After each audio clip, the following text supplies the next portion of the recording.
It is official. Governor Ron DeSantis announced tonight he is running for president. We can and we must deliver big results for America. I pledge to be an energetic executive that will take on the important issues.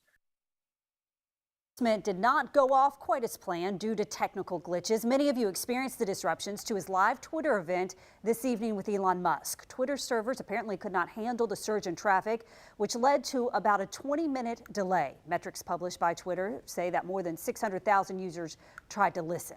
Now, there is a lot of reaction on Twitter tonight. Shortly after those technical problems, President Joe Biden posted, quote, "This link works," with a link to his re-election donation page.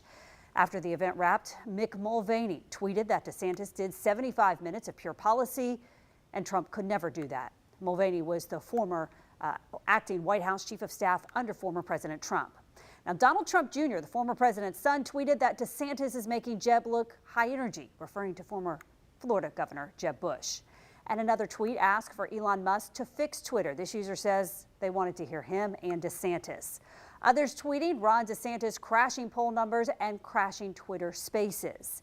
And one said Twitter Spaces seems to be working about as well as a SpaceX rocket for DeSantis' announcement. It keeps crashing.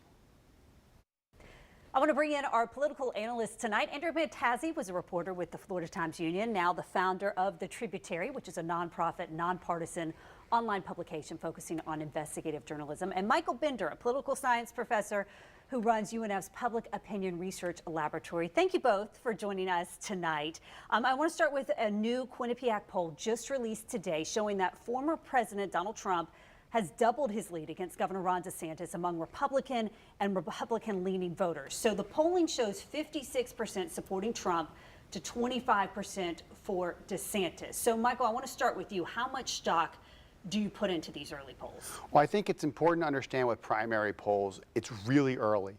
And because there's not a big policy gap between these candidates, generally speaking, voters can move relatively quickly, and we've seen this over time in various primaries. Now, Trump has a good size of organization of supporters that are behind him and have been and will be, but there's certainly room for that to change, and it can move quickly in primaries. So, Andrew, I want to ask you, with Governor DeSantis polling in second place, what is it going to take for him to defeat former President Trump?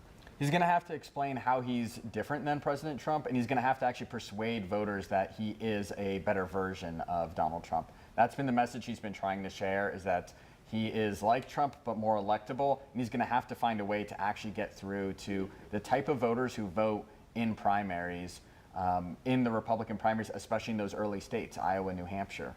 Okay, so we're going to check back in with both of you in about 10 minutes, and we're going to talk more about who would be more likely to defeat President Biden.